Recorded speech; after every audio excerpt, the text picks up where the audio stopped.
So it is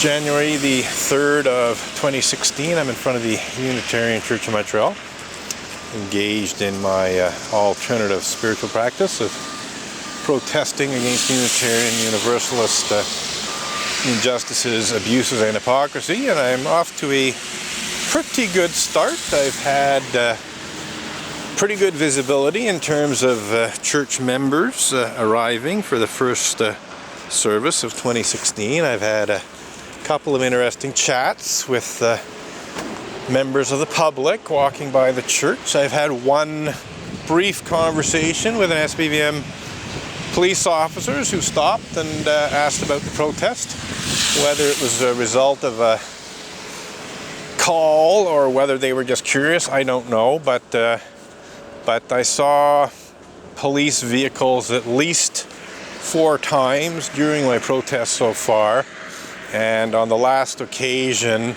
they pulled up in front of the church as I was actually engaged in one of my discussions with the public. A couple of guys asked questions. I was answering their questions, so I continued to speak with the people I was having a conversation with while the police car was parked there in the middle of the road.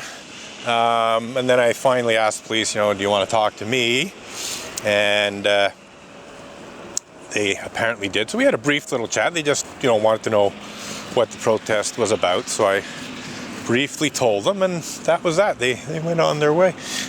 So there was no effort on their part to end my protest. In my view, that's how it should be. They were curious. They asked some questions. I answered them. They went on their way. Fair enough. No abuse of power, really. So that's fine by me. But it gave me an opportunity. I was actually speaking about police issues. Sort of recapping the history of this protest even before they arrived. Partly as a result of seeing the other police vehicles. So yeah, today has been a bit of a recap of some of the history of this protest, including the police interventions. So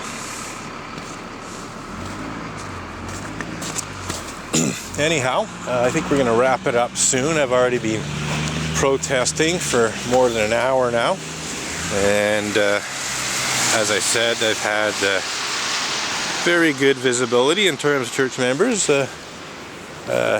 good conversation with the public on 2 occasions, and one brief discussion with the police. So pretty good start to 2016, and I think I will continue a little bit longer, but I think things have gone very well. And as I mentioned in the previous video clips, one thing that's very, very common amongst Unitarian Universalists is they want to start off the new year with a fresh slate. They do this also around Yom Kippur in September and October. They want to put their sins of omission and sins of commission behind them and start with a fresh slate. And I'm saying, well, no, actually, unless you deal responsibly with your sins of commission and sins of omission that I'm protesting about here, well, my protest continues. I'm not going to let you just forgive yourselves for your, various sins, some of which are actually quite serious, some quite serious immoral and unethical and even criminal behavior on the part of members of the church. I've been physically assaulted on a few occasions by some leading members of the church. Leading members of the church have repeatedly called in false complaints to the SPVM, which is essentially a crime known as public mischief.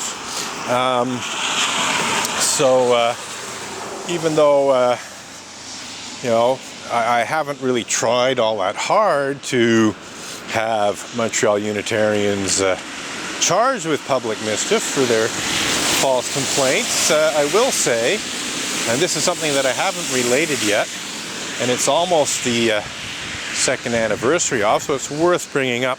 On January 4th of 2014, I was engaged in my first protest of the new year in front of the church here, and I was walking towards the east like this, and at the time there were bushes and a traffic sign along the side here. So I saw the former president of the church, Margot Ellis, coming towards me, so I moved to my right to make room for her to pass on my left. I moved as far right as I could have, you know, under the circumstances. I left most of the sidewalk free for her to pass by me.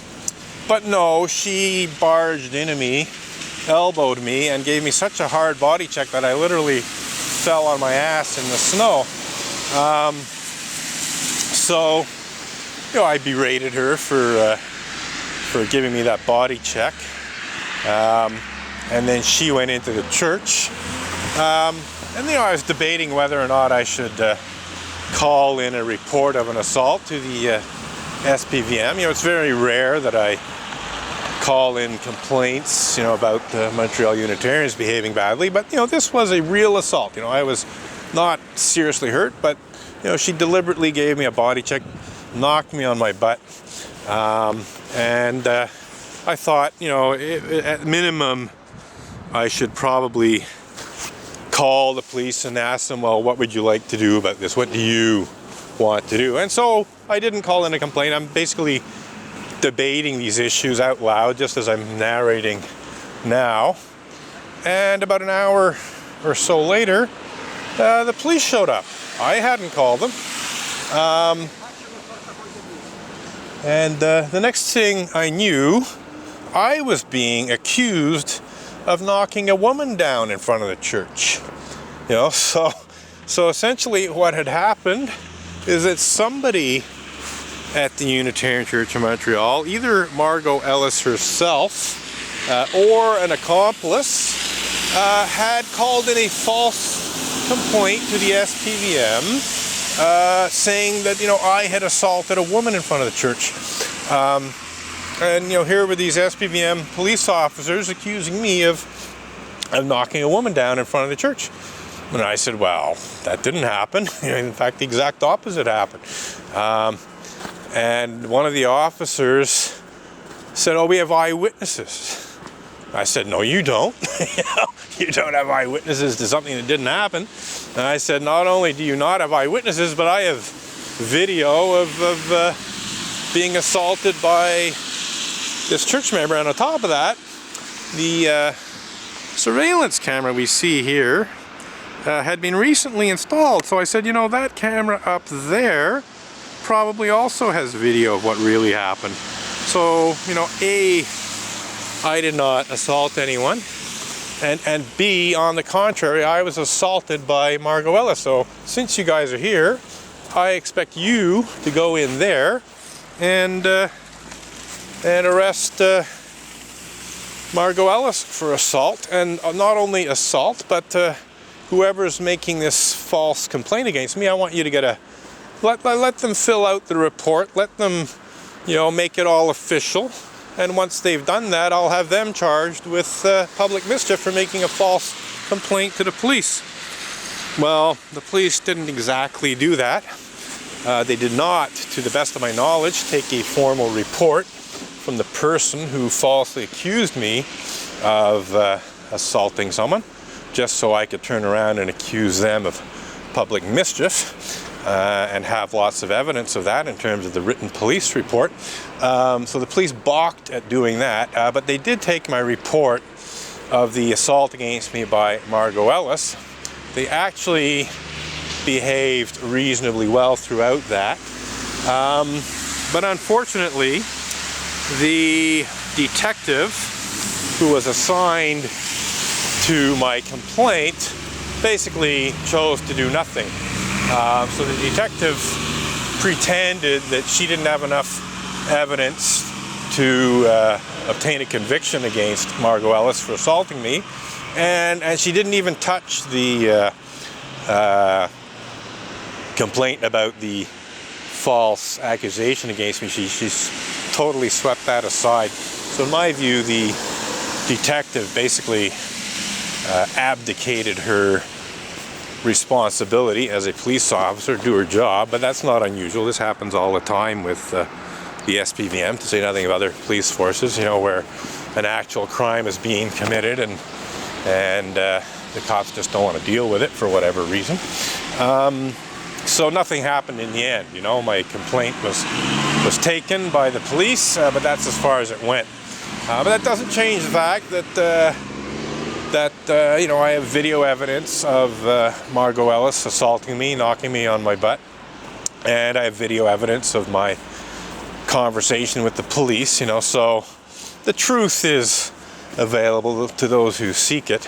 But unfortunately, on one of the few occasions where I felt it was, you know, justifiable and worthwhile to bring criminal charges against the Montreal Unitarian for at least one criminal act, if not two, the SPVM refused to act on it. So yeah, par for the course for the SPVM. They're really good at you know, intimidating people to shut down their entirely legal protests, but on the other hand, when a real crime is committed and you have video evidence of that crime, well, they don't do much.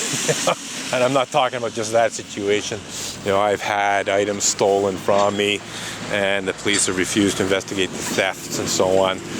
There's been other assaults in the past where I have reported the assault and the police have done very little or nothing. You know, so on the one hand, they'll repeatedly interfere with my constitutionally guaranteed right to engage in peaceful public protest. On the other hand, when real crimes are committed and you report those crimes, expecting them to actually do something about it, you know, they find some excuse to do nothing. So that's my experience with the SPVM anyway, which is unfortunate. I mean, I'm not saying they're always screwing up, but you know, sometimes they actually do their job properly. But they do have a very, very bad habit of not taking, especially theft. You know, if you've had something stolen under $5,000, the police do virtually nothing to catch the criminals, unless maybe you're a celebrity. You know, if you're a celebrity and your iPhone is stolen, well, the police might go to considerable effort to get your iPhone back. I've heard stories about that kind of thing. But you know, if you're sort of Joe Public, Joe Ordinary, you know, person, you know, just forget about it. You know, go check the pawn shops yourself. You might find your stuff, which in fact I've done. You know, I've had some thefts of photographic equipment and computers. Never got the computers back, but I did get some of the photo equipment back by checking the pawn shops in the months following the theft and finding my stuff. And if you do find your stuff and you have filed a police report of the theft, well, then you can get it back.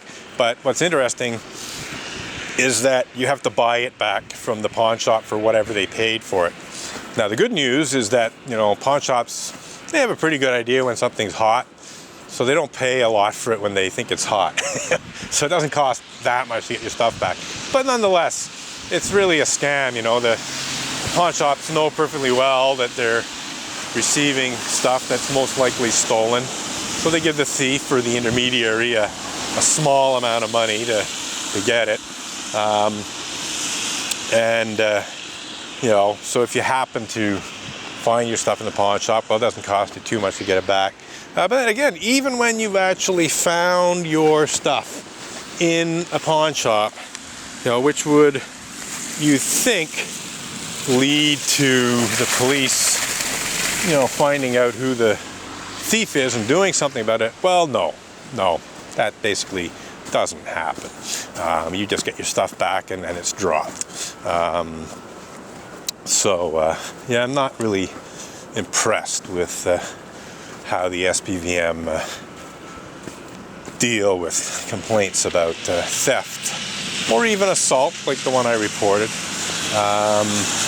And yet, on the other hand, find all kinds of excuses to try and intimidate a person into ending a perfectly legal and perfectly legitimate protest against, very serious issues, including cover-up and denial of pedophilia and rape committed by Unitarian Universalist ministers. That's one of the issues I protest here. I must say, though, that since that aspect of my protest has become known to the police, they seem to be less inclined to try to shut me down. So that might be part of the reason why the police no longer try to shut me down, is because they don't really want to be involved in helping Unitarians cover up and hide pedophilia and rape. So that's one possible additional motivation, in addition to the rather embarrassing videos of SPVM police officers abusing their power being uploaded to YouTube. So yeah, those two things combined, and maybe some other reasons, have resulted in a considerable diminishment of SPVM police interventions here. So anyway, I think we're just about done. I think we're going to call it a day. I should check my, I was going to say watch, but I don't have a watch. I just have a cell phone like everyone else. See what time it is. 11:30-ish. So yeah, we're done for now.